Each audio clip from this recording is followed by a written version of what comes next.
Uyg'urlarda farzand tarbiyasi. Abduri Yar Muhammad Tayir To'g'liq. 17. bab. To'liqlama ta'lim tarbiya.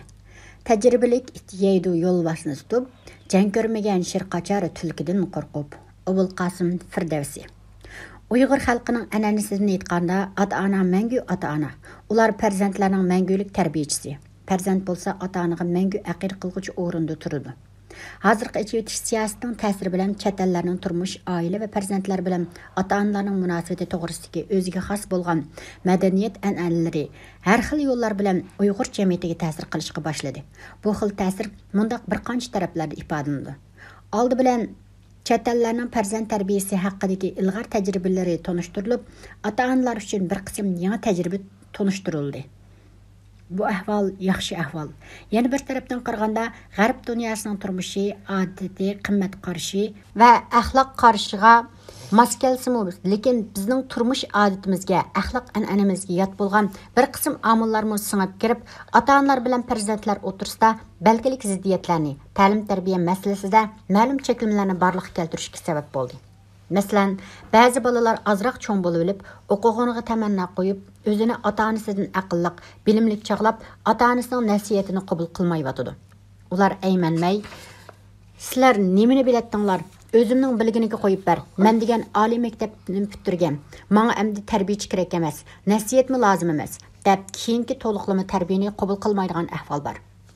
Yana biri ota-onalarmi bolalar cho'ng bo'ldi, o'qidi, oqqarini farq etdi. Balları başlıq bolğan bolsa, oğlum çoğ başlıq deb qarab, ta'lim tarbiyaga sal qaraydigan, ta'lim tarbiyani bo'shashtirib qo'ydigan ahvollar bor. Natijada xili ko'p farzandlar dal maktabni bitirib xizmat qilish davomida amaldor bo'lib hukm surayotgan mazgilda texmi ko'p nachar qilmishlar bilan ota-onalarni yerga qaratib Elgimo ko'p ziyonlarni silyotdi. Eng muhimi hozirgi ba'zi Uyg'ur yoshlari Uyg'ur xalqining eng qimmatli fazilat boyliqlaridan biri bo'lgan hayoni unutib qoldi. Ota-onalarning cho'nglarning oldida hayosiz so'zlarni qilishdan nomusliq his qilmaydi. Bu xil xohishlarga yo'l qo'yishga bo'lmaydi. Bilish kerakki, Uyg'ur jamiyati hargizmi chet el emas.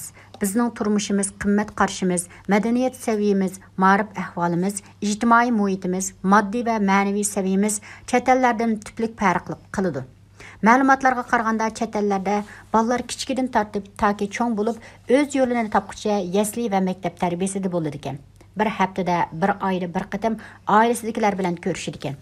Ota-onalar bolalarning nima ish qilishi bilan kor bo'lmaydi ekan. Mustaqil yashashga odatlantirish uchun iqtisodiy jihatdan yordam bermaydi ekan.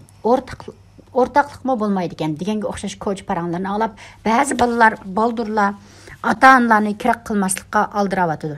Ota-onalarni savatsiz, madaniyatsiz hisoblab, gap so'zlarni pisandga olmayotdi. Bizning tushunchimizcha chet ellarning hozirgi turmush va madaniyat saviyasi bizdan nechasi oldi turdi. Ularning ma'rifi intayin muntazam va ilg'or. Shuning uchun ota-onalarga cho'ng besim bo'lmaydi. Biroq xato tushunib olmaslik kerakki, chet ellarda bolalar intayin erkin ekan. Ota-bolalar o'rtasida o'rtaq manfaat ko'z qarashi yo'q ekan. Ota-onalarning bolalar bilan kori bo'lmaydi ekan degan undirma gaplarning hammasi apqashdi gaplar. Hargiz chet ellardagi ota-onalarning bolalar bilan kori bo'lmaydigan, bolalarga ko'ngil bo'lmaydigan ish yo'q. Ular bolalarga bizdanmi ortiqroq ko'ngil bo'ladi. Ulardaki o'rtaq manfaat qarshi intayin yuqori. Bir-biriga mas'ul bo'lish angliqligi texmi yuqori. Ba'zi farqlar ta'lim tarbiya usulidagi farqdan kelib chiqqan o'ziga xos o'zgachilik. Ularning turmushidagi bayashatchilik, taraqqiyotidagi yuksaklik, aqliy kamolatidagi ortiqchilik dal oila tarbiyasi bilan maktab tarbiyasining kuchidan barliq kelgan. Bu faktlarga hargizmi ko'z yumishqa bo'lmaydi. Uyg'ur jamiyatiga nisbatan aytganda bizning madaniyat saviyamiz intayin orqada. Ammo o'tir asrning ideologiyasidan to'liq ozod bo'lib ketmagan. Ma'rifimizga qaraydigan bo'lsak, ta'lim-tarbiya jihatdagi ig'ir mas'uliyatlarni to'liq ortqizalashga qurbati yor bergudek ahvolda emas. Shunga ijtimoiy ta'lim-tarbiya majburiyati yanada ota-onalarning ustiga ko'proq terilgan. Yana bir tarafdan olganda ota-ona mangu ota-ona, farzandlar ota-onalarning nazarida yanada mangu bola. Biz bu nuqtada ikki masalani ko'zda tutamiz. Biri, Uyg'ur farzandlarining qalbida ota-onalar buyuk obraz. Ularning qalb to'rida ota-onalardami ulug' yana bir kishi yo'q. Shunga farzandlar ota-onalarni hurmatlaydi, qadrlaydi. Yana biri fan madaniyat bilimlari bilan turmush bilimlari o'rtasida Belgilik farq bor. Fan madaniyat saviyasi jihatdan farzandlar doktor bo'lib ketsin, cho'ng amaldor bo'lib ketsin. Yana ota-onalarning farzandlariga mas'ul bo'lish, ularga nasihat qilish, yomon, nachar ishlar sodir bo'lsa cheklash huquqi bor. Yana bir jihatdan yoshli cho'ngning aqli cho'ng degandek, ota-onalarning turmush, hayot tajribasi mo'l. Ular hayotning ochiq-chuchuklarini ko'p tetigan, bir qancha ishlarni ko'p yirtgan. Undaq bo'lsa, to'liqlama tarbiyaning talablari nima? Birinchi, bolasi amaldor bo'lgan ota-onalarning mas'uliyati. Farzandi boshliq bo'lgan ota-onalar farzandining eng yaxshi nazoratchisi va ogohlantiruvchisi bo'lishi kerak. Boshliq bo'lganligi odam aqlli, farosatli, axloqli bo'lib ketishi notayin. Garchi ba'zi amaldorlar madaniyat saviyasi nuqtasidan yuqoriroq tursa-mu, aqliy iqtidor va axloqiy sapo nuqtasidan noyda tuvan o'rinda turishi mumkin. Shuning uchun bir qism amaldorlarning amaldorlik tojini kiyib olib yoki kichkina mansab o'rindig'ida o'ltirib olib xalqqa gidiyishlari, o'zini chaqlamay keyip sapaga berilib ketishlari, qo'l ostidagilarni odam qatorida ko'rmay, ularga bo'yin tovliq qilishi, qilgan amaliy ishning tayini yo'q maydasini chiqarishlari, dal ularning tixi to'liq pishmaganligini, aqlining to'lmaganligini, ta'lim-tarbiyaga muhtoj ekanligini uqtirdi. Yana bir tarafdan qaraganda ota-onalar tövəndə bo'lib atgan gap so'zlardan xalqning sadosidan vaqif bo'lib turdi. Kishilar amaldorlarning o'ch elishidan qo'rqib, oldida gap qila olmagani bilan boshqa ommaviy so'rovlarda ularga baho berdi. Ulardan nurg'un umidlarni kutdi. Biroq amaldorlarga yuzma-yuz deyishga petin olmaydi. Faqat ota-onalarla bu cheklamadan o'tib yuraklik nasihat qilish fursatiga ega. Shunga ota-onalar o'zlarining ota-onalikdan iborat ulug' imtiyoziga tayinib, har qancha yuqori o'ringa chiqqan amaldor bolasi bo'lsa-mu, ularga ko'z quloq bo'lishlari lozim. Xalqning nazoratidan qolsa, ota-onalarning nazorati nihoyatda kuchli rol o'ynaydi. Shunga farzandining qanday ishlarni qilayotganligi, o xalq topshirgan vazifani to'g'ri ado qilyapamdi yo'q, adil, haqqoniy ishlayapamdi yo'q, xalq uningdan rozimi yoki norozimi surishtirib turish, ahvol yaxshi bo'lsa ilhom berish, agar yaxshi bo'lmagan gap so'zlar quloqqa kirib qolsa, vaqtida ogohlantirib turish kerak. Agar zaruriyat tepilsa, mundaq mazmunda nasihat qilib turish bilan o'zinglarning burchinglarni to'g'ri orttirgan bo'lasizlar. Nasihatdan namuna. Balam, sen her qancha yuqori o'rinda bo'lsangmi, eldan cho'ng bo'la olmaysan. O'zingni cho'ng chaqlama, xalqqa bo'yin tovliq qilma. Xalqning chakiriman deb hisoblag'im. Har doim xalqning g'amini yegim. Ularning baxtini o'zingning baxti deb qara. Boshliqlik degan sana baqi emas. U o'rin bugun sana tekkan bo'lsa, burun yana birining qo'lida edi. Әді сәнден yeni birinin qo'liga o'tidi. Bu mezgilda hergiz elning oldida yomon atoqqa qolmagan balam. Yaxshilik qilish bilan elning olqishiga erishgan. Bosh degan xalqni baxt yo'liga boshlaydi. Yaxshilikda jafo mushaqqatda bosh bo'ladi. Hergizmi men boshliq deb elning bo'yniga minib olma. Xalqning haqiqiy hurmatiga va e'tirof qilishiga erishalsang, ondan yurakli xizmat qila olaysan. Yuqori o'ringa chiqdim deb elning nazaridan tuvan turib qolmag'aysan. Bilsang, el qalbi eng ulug' taxt. Amaldorlik degan sening shaxsiy mulking emas. U xalqning sana topshirgan amonati. Xalqning sana bo'lgan ishonchi, xalqning nurg'un umid rishtisi sana bog'langan. Ularning dardiga darmon bo'l. Ular uchun amaliy ish qilib berib so'yindirgin. Har qachon haqqoniy, to'g'ri, adil yo'l tutqaysan.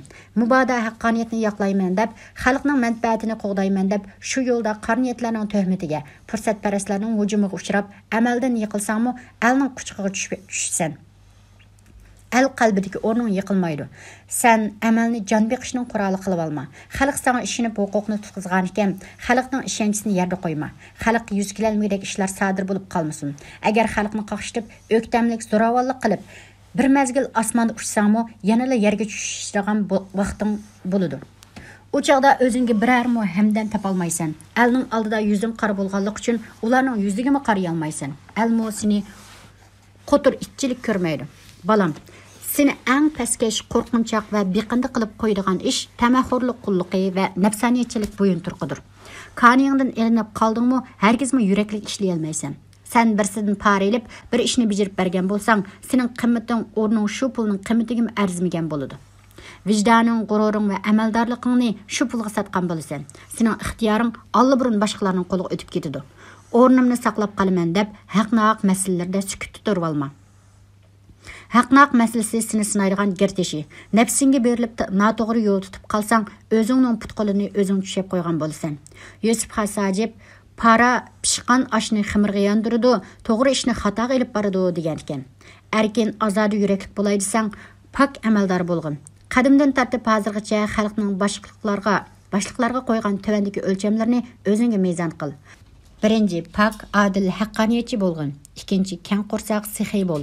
Uchinchi, tiling bilan diling, deganing bilan qilg'ining birdek bo'lsin. To'rtinchi, xalqparvar, el suyar bo'l. Beshinchi, ar-nomusliq, vijdonliq bo'l. Oltinchi, mijoz xulqingni yaxshi qil. G'azablik, adovatchi bo'lma. Yettinchi, turaqliq maydoning bo'lsin. Rostchil bo'l, yumaloq tavuz bo'lma. Shamol qayoqqa uchirsa shu yoqqa uchma. Mazmut bo'l. 8. Kamtar kichik peyil bo'lg'in. 9. Elga vafodor degan yaxshi nomni qo'lga keltir. 10. Har ishni qilsang aql bilan, farosat bilan qilgin. Buni 10 illatni vujudingdan pokiz supurgin. 1. Shaxsiyatchilik, manfaatparastlik qilma. 2. Tamaqulliqiga o'zingni band qilma. 3. Parxo'rlik to'zg'iga tushma. 4. Ochko'z, ko'zi kichik bo'lma. 5. Tentaklik ve aldırangılık qilma. 6. Qo'pol ve zo'ravon bo'lma. 7. G'afil, beparvo bo'lma. 8. Havoyi havasga berilma. 9. Takabbur, manmanchi bo'lma. 10. Yuqoridagilarga xushomad qilib, tuvandagilarni bosma. Yuqorqi taraflarga diqqat qilsang, vatan xalq oldida yerga qarab qolmaysan. Elning umidini aqlagan bo'lsan. O'g'lim, danishmand farzlar shundoq aytganki, bu jahondagi jonliqlarning hammasi bir xil tabiat va mijozda yaratilgan. Odam farzandlari bo'lsa, bir-biriga zid va xilof keladigan mijozda yaratilgan. Shu vajidan insonning ruhi va jismiga latofat bilan kasofat, nur bilan zulmat aralashgan bo'ladi. Olamda bor bo'lgan esillik va pastlik o'xshash xususiyatlarmi inson qalbining qochisidan ma'lum o'rin olgan bo'ladi. Shuning uchun har kimda alohida bir xil mijoz paydo bo'lgan. Insonga farishtalar aqlidan bahr bergan, shayton nafsidan hassa qo'shgan. Shunga har kim aql bilan bir ish qilsa, yuqori martaba va ulug' darajaga erishadi. Agar nafsining farmoniga bo'yin sunsa, hayvondan tuvan past o'ringa tushib, bu dunyo va oxiratda xorizdorlikqa qoladi. Kishilarning ko'pchiligi nafsining kayniga kirib, yomon xulq va yarmas ishlarga qadam qo'ydi-da, hiris va hasad, zulm va riyo, g'aybat va tuhmatga o'xshash ishlarni sodir qiladi. O'g'lim, nafsoniyatchilik qilib boshqalarning damiga tushib qolsang, ixtiyor tizgining boshqalarning qo'liga o'tib ketadi-da, u chaqda har qancha urinsangmi, bo'tliqqa rahim shafqat qilishga qurbati yetmagan to'g'idek ahvolga tushib qolasan. Bir bo'tliq onasi bilan billa uzun yo'l yurib, herib ichib mang'udek mador qolmabdi. U anasiga yig'lab turib, "Hay mehribon ana, birdam to'xtasangchu, men sal dimimni irib olay, madorim qolmadi. Sal hardiqim chiqqandan keyin yana mang'ayli" degan ekan anasi. "Hay qarg'u ko'rmayvatamsan, bu balaning arg'amtisi xalqning qo'lida tursa, men qanday qilay? Agar menda kichkina ixtiyor bo'lsa, o'zimni bu ig'ir yukni yudishdim, seni yo'l yurishni xalos qilgan bo'lardim" degan ekan. Balam, qo'l ostingdagilarga keng qo'rsoq bo'l. Kimki qo'l ostidagilarga keng qo'rsoq bo'lmasa, o'zidan ustunlarning jabriga uchraydi. Bilginki, yomon oqibatga qolgan amaldordim o'z tirikchilik bilan xotirjam yashagan fuqaroning kuni yaxshi. Qo'lingdan kelsa yaxshilik yo'lini tutqin. Yaxshilik qilishga qurbating yetmasa, o'ktamlik bilan o'rinni egallab yetmay, qilalaydiganlarga bo'shitib berganing yaxshi. Öz nafsingla o'ylasang, seni qobiliyatli boshliq degili bo'lmaydi. Qobiliyatsiz kishi amaldor bo'lishga yaramaydi. Sen haqiqiy kuyimlik, xalqparvar, al-suyar boshliq bo'ladigan bo'lsang, kichkina nafsoniyating uchun minglagan, 10 minglagan aq ko'ngil kishilarning manfaatini qurbon qilma. Xalqning manfaatini sotma. Bo'lmasa xalq oldida qora yuz bo'lib qolsan. Kimki kuch qudrati bor chog'da boshqalarga yaxshilik qilishni ravo ko'rmasa, yomon kunga qolganda xalqning kulki va masxarasiga qoladi. İkinci, xalq va qonun har qanday huquqdan yuqori. Farzand tarbiyasida bolalarga o'zini tunishni, o'zini qadrlashni o'rgatish bilan birga, ularni qonun tuzumini o'rganishga ishtirok qildirish kerak. Farzandlar kichkidan boshlab qonun tuzumini hurmatlaydigan, qonun tuzum bilan ish qiladigan bo'lsin. Ular Qur'onga yetganda o'zining demokratik huquqidan to'liq foydalana oladigan, o'zining xalqning bir a'zosi sifatida ulug'lay oladigan jasoratga ega bo'lsin. Buning uchun ularga tuvandagi mazmunlarni eskartib, nasihat qilib turish zarur. Nasihatin namuna. Balam, xalq ulug'. Sen bo'lsang shu ulug' xalqning bir a'zosi. Shunga o'zingga mas'ul bo'lish bilan birga, jamiyatga mas'ul bo'lishing, qonunga mas'ul bo'lishing, amaldorlarning nazoratchisi bo'lishing kerak. O'zingni qonun bilan qo'dashni bil. Bo'lmasa ziyon tartqushlardan bo'lib qolasan. Bo'libmi amaldorlarni baholashda bexudlik va mas'uliyatsizlik qilma. Chunki qaysi darajalik boshliq bo'lsin, sening jonijon manfaating bilan noyat zich munosabatlik. Agar huquq tamg'a bir nafsaniyatchi, iqtidorsiz, vijdonsiz odamning qo'liga tutqiziladi ekan, xalqqa ig'ir balo-ofatlarni ilib keladi. Bu xususda Ozarbayjon xalqining mundaq bir mashhur masala bor. Bir savdogar uzun yil karvon tortib, jahon kezibdi. Oxiri hayotlik karvonimi oxirgi bekatga yaqinlab qopti. U o'lish oldida butun urug' tuqqanlardan rozilik oldi. Axırda özüge uzun yil həmrah bolğan tövgisi yadığı yetib, tövgisini aldırıp kirib, tövgüdən razılıq almaq bolup mundaq depdi. Hey tövgem, sen bilen men uzun yıllardan biri hemsefer bolup jahan kezdik. Men sana iğir yüklerini arttım. Qışda soğuqda qoydum, yazda susuz qoydum. Onu az zəbtixi üstünge minib aldım. Sana köp japalarını saldım. Mana əmdi ölüş aldıda turupdu mən. Məndən razı bolsan. Tövge igisiga mundaq depdi. Toğra, sen degen işlarning hammasi rast. Nurg'un qatam och qaldim, susuz qaldim. Qahriton qishda tomuz issiqlarda ig'ir yuklarni ko'tarib, cheksiz cho'llarni kezdim.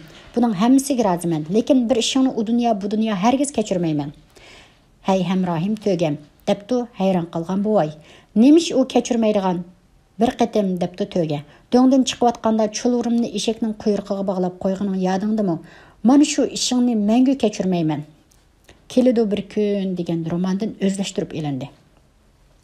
Balam, xalqning ishi bek ulug' va nozik ish. Uni odam sifat eshaklarning qo'liga tutqizib qo'yishga bo'lmaydi.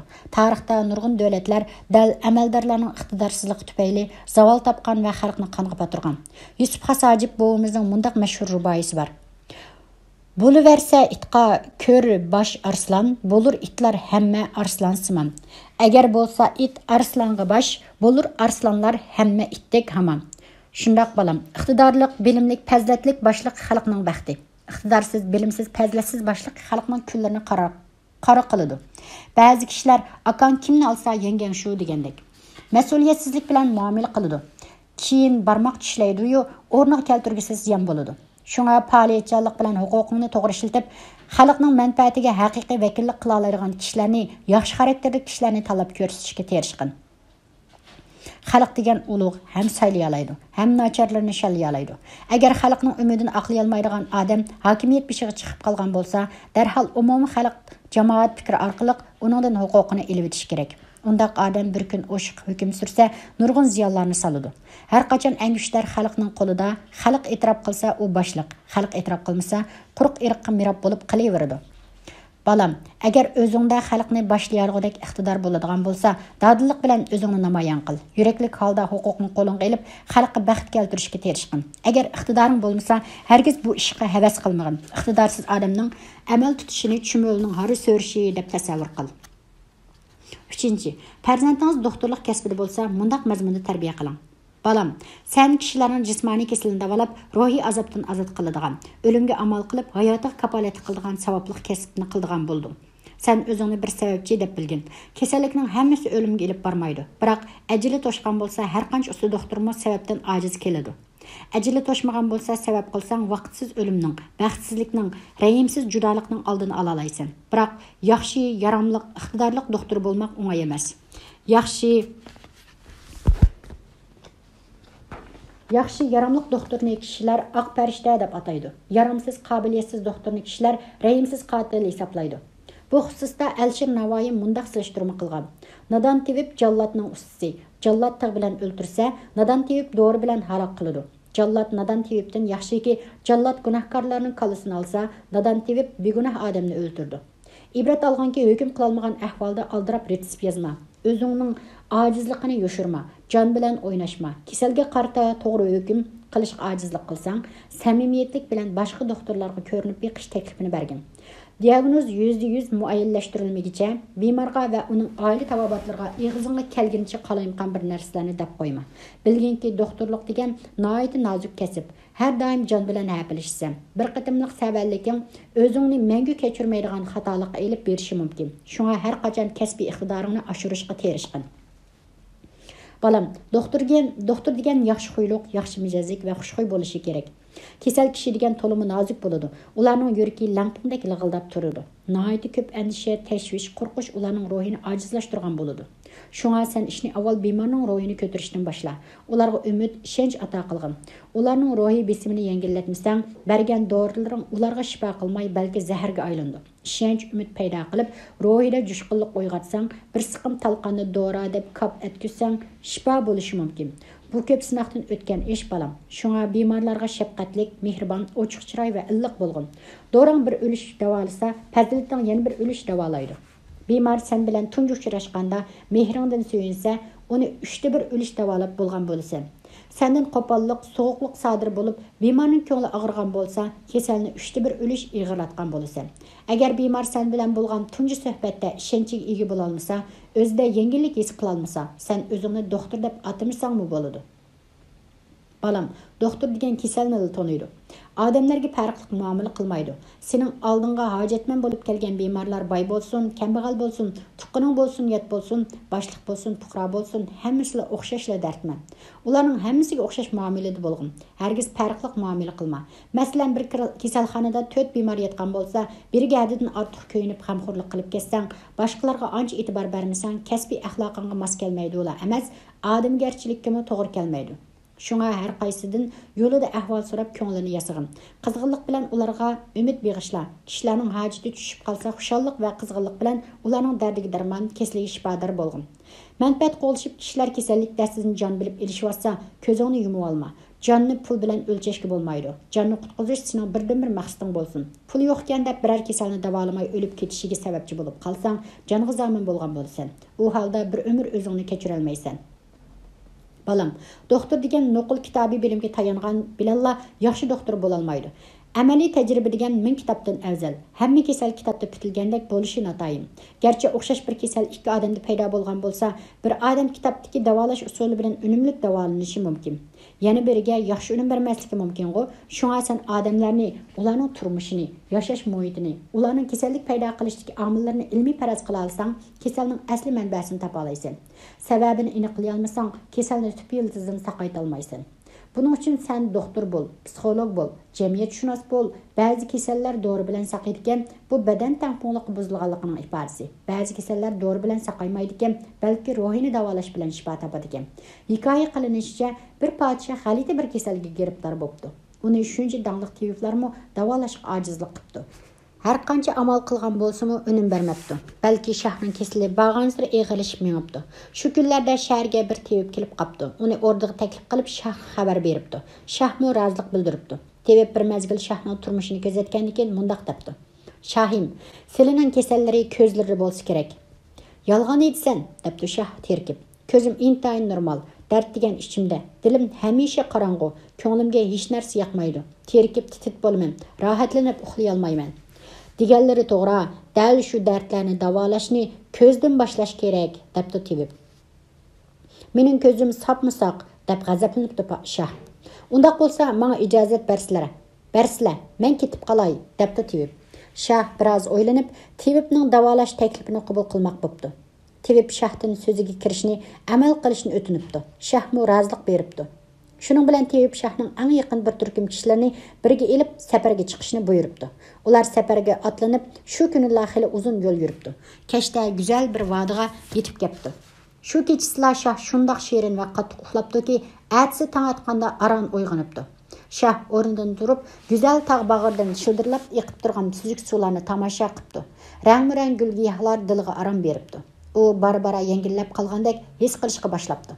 Kichik boladek u yoq bu yoqqa sakrab beqibdi. Qaddini ruslab cho'ng-cho'ng nafas ilibdi. U har qatim tinganda og'zidan va dimog'idan qandaqdir sesiq buz chiqqandek bo'pti. Bir hafta ichida sapmisoq saqayib ketibdi. Bu o'zgarishlardan hayron bo'lgan shah tabibdan so'rabdi. "Doğru dermeksiz meni qandaq qilib saqaytding? Buningda qandaq sir bor?" "Shahim, buningda hech qandaq sir yo'q", debdi tabib. "Men sizlarni ko'rishdan avval bir necha kun sizlarning turmush usullarini kuzatdim. Menga shu ma'lum bo'ldiki, sizlar uzoq vaqt davomida taxt uchun bo'lgan kurashlarda, harbiy yurishlarda bo'ldilar. Yuzlab kishilarni qatl qilish ustida turdilar. Xotirjamsizlik va ehtiyotkorlik tufaylidan ko'pincha o'rdadan chiqmay yashadılar. Mundaq muhit uzoq davom qilsa, kishining dili xiralashadi-da, g'azabdan o'zini besib olmaydigan bo'lib qoladi. Azg'ini ishqa terkidi. Davomliq mundaq turmush o'tiverganda ko'zlari bir narsadan asalla zo'r qilgan bo'lib qoladi. Vujudlari bo'lsa rohatlanish va huzurlanishni unutib qoladi. Odatda tabiblar mundaq ko'zlarni ko'rgan chaqda uni kasallikning alomati deb qaraydi. Shunga men sizlarni ko'ribla kasallarning ko'zlari ekan deb aytgan edim. Mundaq kasalni davolashda sayohatdan boshlash to'liq unumlidir. Tabiatning ajoyib go'zal manzaralari, xususan daryolar, tog'lar, oqcho'qqilar, bepoyon vodilar, rang-rang gullar, yop-yeshil maysalar, egiz cho'qqilar ham yop-yeshil qarg'aylar ko'zni quvvatlaydi, dilni ro'shanlashtiradi. Mana bular öz növbətində ruhunu kötürüdü. Ətrafdakı şadxuramlıqni görüş və tamaşa qilishni ögütüdü. Nəticədə kişi özüdə ishonch və ümid his qiladi. Demek ki balam həmmili kasalni kitobda xotirlangan retseptlar asosida davolayman deb qarasang, taraqqiy qilmaysan. Ba'zi kasallar muhit almashtirish bilan, ba'zi kasallar suvni almashtirish bilan, ba'zilar havoni almashtirish bilan, ba'zilar yemeklik odatini o'zgartirish bilan, ba'zilar darddan saqit bo'lish bilan shifo tepishi mumkin. Shunga balam, kasalga qara. Eng muhimi odamga qarab kasal davolashni o'rgangin. Haqiqiy oq farishtadek burchingni ado qila olsang, almi rozi bo'ladi. Menmi sendan rozi bo'laman. 4. Farzandingiz o'qituvchilik sharafiga erishgan bo'lsa, mundaq mazmunda tarbiya qiling. Balam, sen o'qituvchi bo'lding. O'qituvchi degan millatning, avlodlarning ustozi. Ustoz degan bu shavkatlik nomni halol ajring bilan aqlashga tirishqaysan. O'qituvchi deganning mas'uliyati eng og'ir xizmat. Chunki sen yoki yangi bir ulug' insonni yaratsan, yoki avlodlarni nobud qilasan. Esingda bo'lsinki, o'qituvchining har bir so'zi va har bir harakati o'quvchilarning qalbida mangulik iz qoldirdi. Senden namuna qalgan yaxshi bir so'z jamiyatning har qaysi qatlamida yodlandi. Agar sen so'zing yoki harakating bilan u o'quvchilarga yomon ta'sir bergan bo'lsang, u mangu yo'g'il bo'lmaydigan daqqa, saqaytqil bo'lmaydigan jarohatga aylanib qoladi ekan bolam. Aqling bo'lsa, munbarda o'tgan har bir soatni fursat va omad deb bilgin. Xalq va mehribon ota-onalar so'yimli farzandlarini sana ishonib topshirdi. Ularning umidini to'liq aqlashga tirishqin. U ma'suma bolalarning kelgusi taqdiri ma'lum jihatda sizning qo'lingda. Ularning kelgusi istiqboli oxirgi hisobda ularning qanday tarbiyalanishiga bog'liq. Ularning qanday xarakterdagi odam bo'lishimi, ularning qanday xarakterda tarbiyalanganligiga bog'liq. Yaxshi ta'lim-tarbiyaga ega bo'lasizlar, odam degan ajoyib buyuk mo'jizaga aylandi ekan. Agar yaxshi ta'lim-tarbiyadan mahrum bo'lsa, qapqara ofatga aylandi ekan. Nodonlik degan qorong'u zulmatga o'xshaydi ekan bolam. Sen oldingda sana talmirib o'ltirgan bolalarning qalbini tushangin. Ularning chanqigan, talabchan ruhiga ilm-fandan sunmas qanot bergin. Ularga ishonchdan yiqilmas piramida ato qilgin. Ularga ishonch bergan chig'ingdilar, ular ondan sendan halqib ketalaydi. Taraqqiyot degan mana shuningdan kelib chiqadi. Ballar sana ishonsin, o'rgangan ilm-fan bilimlariga ishonsin, o'ziga ishonsin. Ular kelgusimizning to'rikiga va yaramliq izbosarlarga aylansin. Farzandlarimiz ziyrak, aqlliq, jasoratli kam narsa shuki, ular ko'ngildagidek tarbiyalanish fursatidan mahrum bo'lib qolyotidi. Ularning aql buliqi yaxshi echilmayotidi. Odamiylik buyuk iqtidori to'liq joriy bo'lmayotidi. Bilsang, odam degan ajoyib buyuk mo'jiza. Uningda tangdoshsiz yoshirin sehri kuch mujassam. O'qituvchi deganning vazifasi mana shu aql buliqini echish. Aql boyliqidan unumli foydalanish uchun asos selish. Bu vazifa hargizmi shaklvozlik bilan, o'lik, qatmal o'qitish usuli bilan o'rniladigan ish emas bolam. O'qituvchi degan o'quvchilarning qalbiga singib kirishi, ularga turmushni, hayotni har tarafdan tushunish imkoniyatini berishi, ularning yashash qobiliyatini oshirishi kerak. Darslikdagi har bir masala hayotdagi faqat biror kichik zarracha. O'qitishdagi maqsad shu narsani o'likli qo'yib qo'yish emas, balki shu kichik tomchi orqali bolalarning tasavvurini hayotingizga boshlash kerak. Hayotingizga boshlab kirish, uni hayotning qonuniyatini bilishning faqat bir yub uchi qilish kerak. Chunki o'qituvchi agar o'quvchilarni forma bo'lib qolgan qatmal prinsiplar, ramka bo'lib qolgan koni naziralarni qarg'ularcha yodlatqizsa, uni tekrar degizib, kitobiy iboralar chegarasiga band qilib qo'ysa bo'lmaydi. Balki ularni yangilik yaratishga, fikr qilishga, qanoatsizlikka o'g'itish kerak.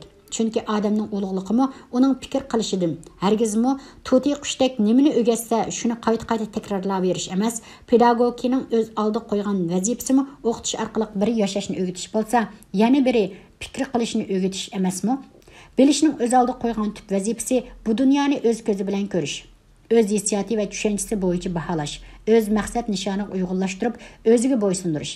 Agar sen hamma o'quvchilardan birli narsani aynan va bir xil tushunishni, birli narsani deyishni, birli narsani takrorlashni talab qilsang, undaqda ma'rif nimaga tayinib taraqqiyotning ulug' pishoni bo'lishdan iborat qudratli kuchini joriy qildira oladi. Narsalarning qanday bo'lishi lozimligini bilish aqlli odamlarga xos. Narsalarning haqiqatan qandayligini bilish tajribali odamlarga xos. Narsalarni yanam takomillashtirgan holda bilish buyuk odamlarga xosdir, deydi. Shunga o'qituvchi bo'lgan odam o'zi nima degan bo'lsa, shunila 100% deb beradigan o'quvchilardan emas, balki sendan va so'zlaringdan ivan topolgan va qo'yayotgan fikr xato bo'lsa-mu, qarshi fikr qo'yishga jur'at qila olgan o'quvchidan umid kutsa bo'ladi. Haqiqiy shogird degan konkret narsalar orqali mavhum narsalarning mohiyatini egallay oladi. Shunday qilib, o sendan hal qiyalaydi. Balam, maktab degan balalarning jannati bo'lishi kerakki, o'zingning iqtidorsizligi, zalimligi bilan uni do'zaxga aylantirib qo'yishing mumkin. Sen haqiqiy pedagogga aylana olsang, balalar sening atrofingda parvonadek aylandi. Sen shamdek ularning sabiy qalbini yo'rtsan. Zalim bo'lsang, balalarning qalbini yara qilasan. Vaqtini alasan, shunga sen har bir soatlik darsda balalarni yangi bir hayot yo'lini topgandek hissiyatga keltirishing kerak. Ular senden qechiyotganligini his qilsang, o'zingning o'qituvchilikqa munosib kelmaydiganligini e'tirof qil. Balalarning 1 soatlik darsiga sal qarsang, 40 nafar o'quvchining 40 soatlik vaqtiga xiyonat qilgan bo'lasan. Ularga vaqtni qadrlashni tavsiya qilib, o'zing amal qilmasang, balalar sana qandoq mishensin? Sen o'quvchilardan qandoq odam bo'lishni umid qilsang, o'zingga ham shunday talabni qo'yishing va shunday qilishing kerak. Sen talabchan bo'l, hargiz zalim bo'lma. O'quvchiga erkinlik bermagan, o'z fikrini yo'rg'iltib, o'quvchilarga fikr qilish, o'z tushunchisini qo'yib beqishga fursat bermagan o'qituvchi zalim o'qituvchi. Sen o'quvchilarni hargiz eski so'zlar bilan tillama, urma, döt, galvang degandek so'zlar bilan ularni haqoratlama. Bu ishlar dal o'zingning dötligini, nabobligingni oshkorlab qo'yganligingdir.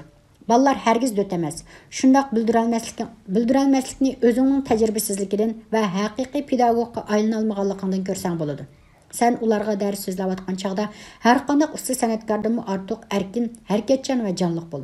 Hech bo'lmaganda o'zing o'qitayotgan darsning ruhiy mohiyatini to'liq atrofliq tushunib so'zla. Hargiz o'likli konspektga bog'lanib qolma. Kitobiy iboralarga bog'lanib qolma. Sening bildiganlaring qanchalik az bo'lsa, o'quvchilarga beradigan nafmi, ular oldidagi hurmatingmi shunchalik bo'ladi. O'zing qanchalik ko'p narsalarni bilgan bo'lsang, shunchalik erkin va talabchan bo'la olasan. Balam, pedagogikada o'qitishdagi asosiy masala nimani o'qitayotganlikdanmi ko'ra, uni qanday o'qitayotganlikda. Balam, mustaqil fikr uyg'otilmagan, fikr erkinligiga hurmat qilingan joyda ma'rif taraqqiyotining peshona bo'lish rolini yo'qotadi. Sening 1 soatlik darsingni anglagan o'quvchi sen chiqarib bergan 2 savolni kitobdan tepib javob bersa, shuningga munosabatlik boshqa hayot bilimlarini va qonuniyatlarni tasavvur qilish imkoniyati berilmasa, u o'quvchi qapqa qachilab qo'yilgan oyoqlardan qanday farqlansin? Balam, men sana hamma narsani bilishing kerak edi degan talabni qo'ya olmayman. Eng muhimi o'zing o'tayotgan darsning har bir mazmunini nihoyat ro'shan bilishing shart.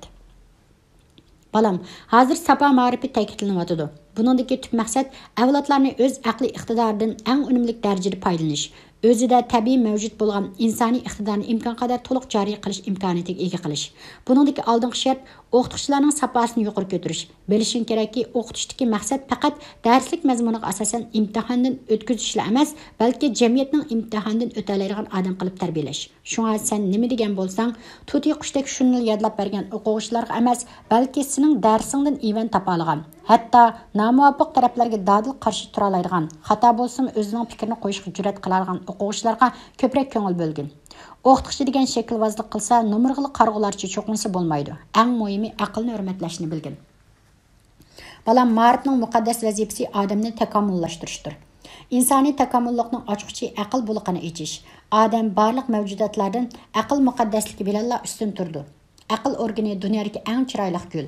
Markes. Bu xosiyatli gulni echildirmay nobud qilib etishdanmi ortiq mahrumlik bo'lmaydi. Aql qayerda bo'lsa, ulug'lik shu yerda bo'ladi. Aql, idrok va bilim qayerda kamal topsa, shu yerda ulug' muvaffaqiyat nur chechadi. Uyg'ur xalqi aqlliq, botir, jasoratli xalq. Uyg'ur ma'rifining tarixiy asosi intayin kuchlik balam. Uyg'ur ma'rifi dunyoga dangliq nurg'un ulug' olimlarni yetishtirib chiqqan. Shuning uchunmi Uyg'urlarning dunyo madaniyat munbirida mo'tvar o'rin olgan chog'lari bo'lgandi. Hozir Uyg'urlar nima uchun dunyo madaniyat sahnasida biror kishilik o'rin tutish salohiyatidan mahrum bo'lib qoldi? Xalqimiz nima uchun nodonlik qabohatining changilidan qutula olmadi? Buning turli tarixiy va ijtimoiy sabablari bo'lsa-mu, eng muhimi tarbiyalanishimiz yetarsiz bo'lib qoldi. Shuning uchunmi nurg'un avlodlar o'zining haqiqiy odamiylik qobiliyatini joriy qilish fursatidan mahrum holatda yashamoqda. Ularning harakat faoliyatlari o'mchikning harakatidagi oddiy va takrorlikdan xoli bo'la olmayotidi. Bütün hayoti aplab qo'rsoq to'yg'izish bilan o'tyotidi. Bundan ortiq mahrumlik bo'lamdi? Balam, 21-asrda insonlar orasidagi raqobat ham o'tkirlashidi. Aqliy kuch silishtirmasida nihoyat zo'r o'zgarishlar bo'ladi. İnsanlarning tabiat ustidagi hukmronligi zo'r darajada kengaydi. Ma'rif insonlarning buyukligini ham namoyon qiladi. millatning kelajagi, taqdiri, gullanishi yoki zavolliqqa yuzlanishi yanada ma'rifning universal iqtidoriga bog'liq bo'ladi. 21 asrdagi raqobat yanada aqlning raqobati. İnsanlar sapasini silishtirmasi yanada aql sapasiga terildi. Şuna 21 asrni qo'ldan bermaslik, millatning kelajagini qo'ldan bermaslik, millatning yashash iqtidorini yuqori ko'tarish uchun o'z burchingni haqiqiy ado qilgin. Shundala sen haqiqiy ma'nodagi vatanparvar bo'la olaysan. Millatparvar bo'la olaysan. Avlodlarga yuz kela olaysan, vijdoningga yuz kela olaysan, kasbingga yuz kela olaysan. 5. Farzandingiz dehqon bo'lgan bo'lsa, mundaq mazmunda tarbiya qiling. Balam, biz dehqon haq, zaminga jon va ruh beg'ishlovchilar. Biz mehnat ajrimizning xosiyati, qorni ko'ksimizning kengligi, xotirjam bahuzurligimiz bilan o'zimizdan faxrlanishga haqliqmiz. Sen hargiz o'zingdan mayuslanma, o'zingni tuvan ko'rma. Faqat o'zingning madaniyatsizligingdan og'rinsang bo'ladi. Bilsang, bütün yer zamin dehqondan kuladi. Dehqon ajr bo'lmasa, bütün jonliqlar o'ladi. Yer yuzidagi ulug' ushaq hammasining dasturxonidagi esil g'izolar, nozu ne'matlar mana shu dehqon mehnati. Zaminning ne'mati. Dehqon tarixdan buyon yerga bog'lanib, yerda tovlanib zaminni yashartdi. Yerga jon va ruh beg'ishladi. Biroq o'zi ancha rohat ko'rolmadi. Ajri tariga yarasha baxt huzurini surolmadi. Biroq ular yanada umidini uzmadi. Jamiyatning nurg'un ig'ir yuklari kelib dehqonni bosdi. Ularga belini ruslavilish imkoniyatini bermadi. Şo'mi ularning do'lisi aptab ko'rmadi. Eng muhimi dehqonlar atrofliq tarbiyalanish fursatiga erisholmadi. Shuning bilan nodonlikda, madaniyatsizlikda ayblandi. Yo'q balam, dehqon ulug', biroq haqiqiy dehqon bo'lmoq to'limi tas. Chunki yaramliq dehqon bo'lish uchunmi donolik kerak. Madaniyat va yuqori darajadagi ilm-fan bilimlari kerak. Nodonlik bilan dehqon yuzi mangu kulmaydi. Zaman taraqqiy qildi, tarix o'zgardi. Endi yanada nodonlikda ingraverishni Allohmu ravo ko'rmaydi. Üzümü pişti, örük pişti, sen nimişqa pişmaysan deb yetiverishga bo'lmaydi. Sana men bu xususda mundaq bir qancha tavsiyamni va tajribamni eskartib qo'yay balam. Birinchi, haqiqiy dehqon bo'lib, dehqonchilik orqali boy bo'laman deydigansan, yerdan to'g'ri unumli foydalanishni bilgin. Yerdan haqiqiy foydalana olsang, u oltin qo'ziq. Yerni olsang, yermi seni aldaydi.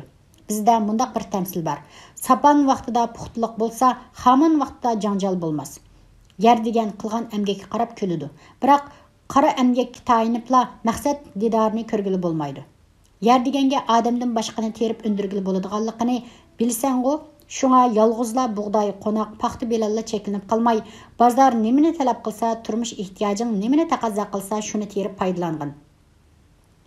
Bir yil ishlab muzning suga ketdi, qoldi qetiqning 4 puli degandek qarzga ishlaydigan ahmoqlikni qilsang bo'lmaydi. Sen hiç bo'lmaganda her bir emgek gününge 20 koydan aylandırgan çıgındımı bir yılda aram 7000 yuan kirim qila alaysan. Hazırki istimal seviyesinde şunundımı yanıla namrat ötüşünge toğır kelidi. Tapavitin çıkımını qaplay almaydı.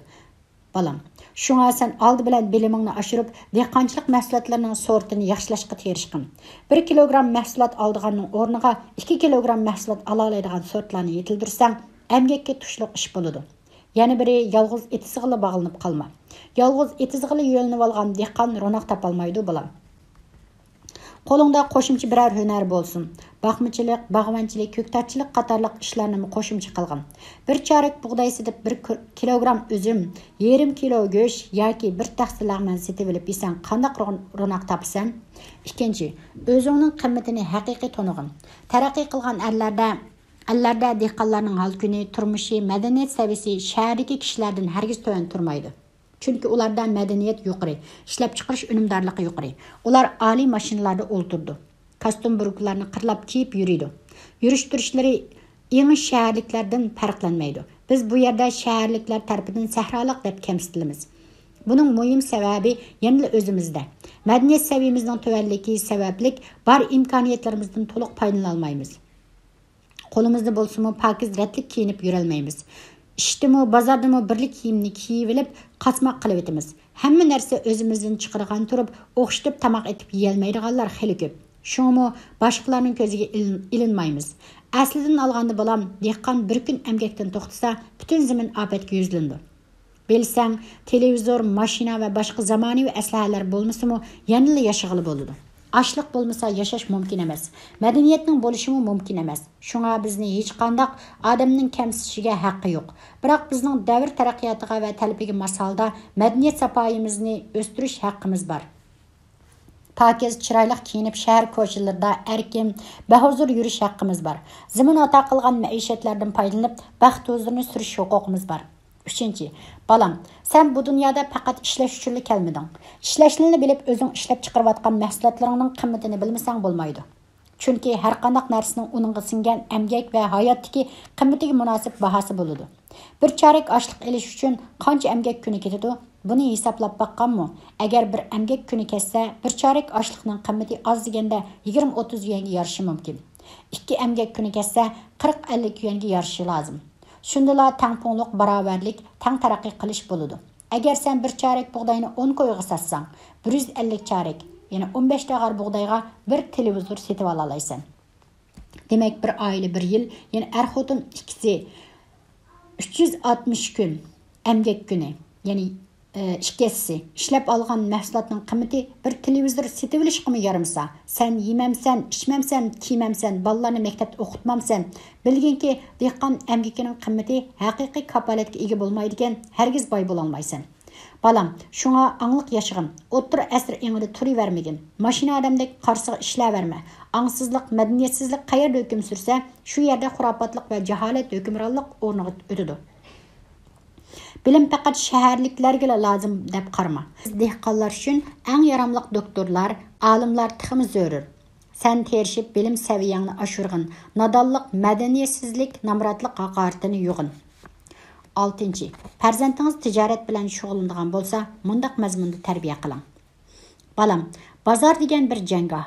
Sen bu savdo bozoriga kirgan ekansan, savdo qonuniyatiga amal qilg'aysan. Oldi bilan shuni samiga silib qo'yayki, halol tijorat qil. Bundaq deganim niyat durust bo'lishi, tarozang to'g'ri bo'lishi kerak. Yana biri kishilarga foydali mollarni tutqin. Hargiz kishilarga ziyon yetkazadigan chekimlik, ichimlik va boshqa buyumlarga yaqin yo'lamag'in. Yana biri saxta, nachar narsalarni tutmag'in. U narsalar garchi sana bir mazgil foyda keltirganda qilgan bilan oqibati o'zining halokatiga so'rab boradi. Hozir kishilarning ko'zi ichilib ketdi. İstemal seviyesi o'sdi. Ular nachar molning arzini yo'q, yaxshi molning qimmati yo'q degan qoidani obdan tushunadi. Tijorat degan xaridor bilan ko'klaydi. Xaridorlarga yomon niyatda bo'lib qochirvatsang, seni tijoratchi degili bo'lmaydi. Balam, tijoratning eng muhim qonuniyatidan biri bozor uchuriga ahamiyat bergin. Burunqiga o'xshash birla xam tijarati bilan ömür bo'yi shug'ullangan ish kelmasib ketdi. Mahsulotlar kunda bir yangilanib turibdi. Shuningdek, kishilarning yangi narsalarga bo'lgan qiziqishi ish beryapti. Shunga bozorni obdan mo'ljalligin. Kishilarning intilishlarini, qiziqishini, yerlik aloyidiligini obdan ko'zatgin. Qarsiga ish qilma. Yana biri boshqalarni do'rab o'zingga non berayotgan tijoratingdan voz kechma. Ba'zi kishilar pokoni mundaq tijorat qilib, shundaq boy bo'lib ketibdi degan uchirma gaplarni anglabla, bir obdan yurishayotgan tijoratiga qanoat qilmay, o'ziga munosib bo'lmagan tijoratni qilaman deb, bari vaslidan ayrilib qoladi. Sen hargiz undaq insofsizlik yo'lini tanlama. Balam, uchurni saqlashga ahamiyat bergin. O'zing topgan yo'lni otangga berma. degan so'z shuningdan aytilgan. Bir ishga kirishib yo'l topmoq to'limi tez, uchurga ega bo'lmoq tiximi mushkul. Shunga og'zingga mahkam bo'l. Balam, savdo deganda muomala munosabatga eng diqqat qilgin. Mahir tijoratchi xaridorning ko'nglini, hissiyotini utib olishga tirishadi. Xaridorlarga siliq, illiq muomala qilgin. Ular melingni har qancha kam so'rsimi terikma. Molni setish satmaslik o'zingning ixtiyorida. Xaridor sening melingni zo'rlik bilan ilib ola olmaydi. Shunga kam bo'ladi desanglar kifoya. Savdoda bir qattiqlikmi qilma, bek ko'p yo'lmi qo'yib etma. İmkon bor o'zingmi ko'ngildagidek foyda olgin. Xaridorni arzon oldim degan o'yga keltirgin. Savdoga pishgan tijoratchi 20 yuanga mal satsa, malni 10 qo'yga, muomalani 10 qo'yga sotadi. Mana bu mahorat balam. Qilayotgan savdongda mablag' yetishmaslik bo'lsa, durust niyatli kishilarni tepib, hamkorlashib tijorat qil. Konular tijoratda hargiz sheriklashma deb tavsiya qilishgan bo'lsa-mu, ular odamlarga qarashni oldin shart qilgan. Niyati durust bo'lmagan odamlar bilan tirikchilik qilsang, tugmas pushaymonga qoldiganliging rost. Shunga sinalgan odamlarni tepib sherikchilik qil. Arda hisob noyit aniq bo'lsin.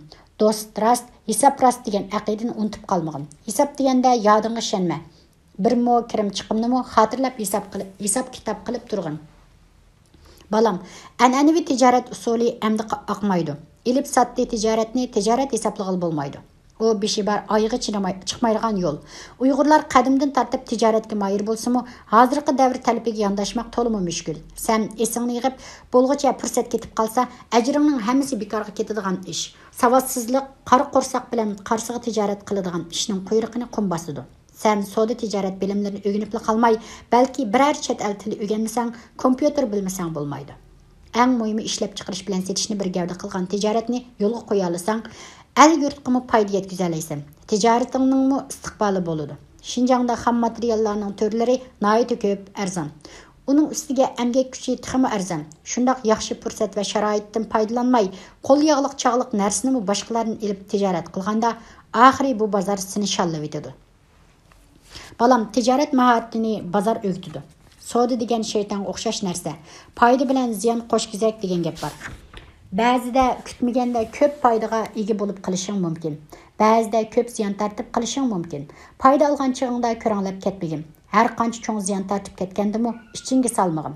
Undaq bo'lmasa, bir ziyonni necha qilib olsan. Tadbir qilib ziyonning o'rnini to'ldirishga tirishqin. Pul degan tepiladi. Hayotingni, salomatchiligingni o'yla.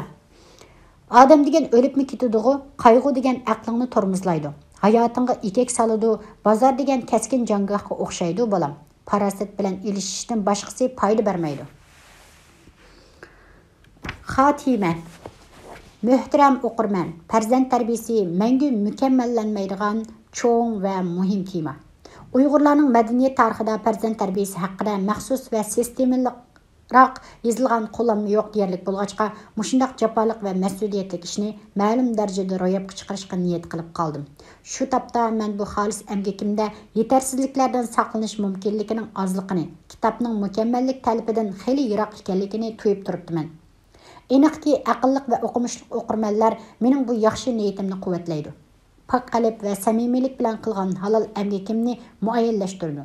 Hem tanqid, teklif fikrlarni berib, ijodiy yo'sinda foydalandi. Men bu kitobni yozish jarayonida Uyg'ur xalqining farzand tarbiyasi jihatidagi ilg'or bilish natijalari va mo'l tajriba saboqlarini tub chiqish nuqtasi qildim. Mohiyatlik nuqtalarda xalqimizning farzand tarbiyasiga qo'ygan nozik arzu istaklardan chetnab ketmadim. Qandoqli bo'lmasin, navbatda xalqimiz muhtoj bo'layotgan ham davr taqozo qilayotgan bu muhim tema ustida qalam tavritishni o'zimning burchi deb niyat bog'lagan ekanman. İmkaniyetning boricha qurbatimning yetishda tirishchilik ko'rsatdim. Aslida farzand tarbiyasi masalasida duch keladigan yana bir qism muhim va konkret masalalar bor edi. Material manbasi va amaliy tajriba jihatdan yetarli asosga erisholmaganligim uchun vaqtincha qoldirib qo'yishga majbur bo'ldim.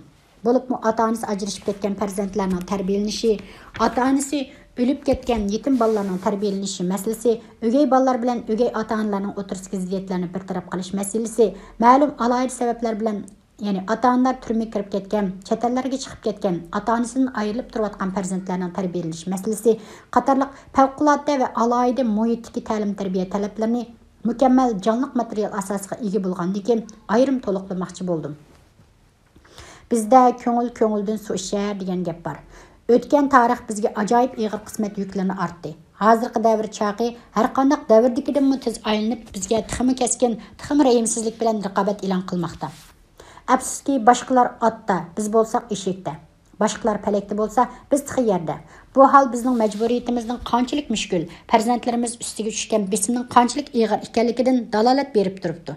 Avlodlarimizning baxt saodati va xotirjamligi uchun tarix bizni aql farosat bilan yashashga murojaat qilmoqda.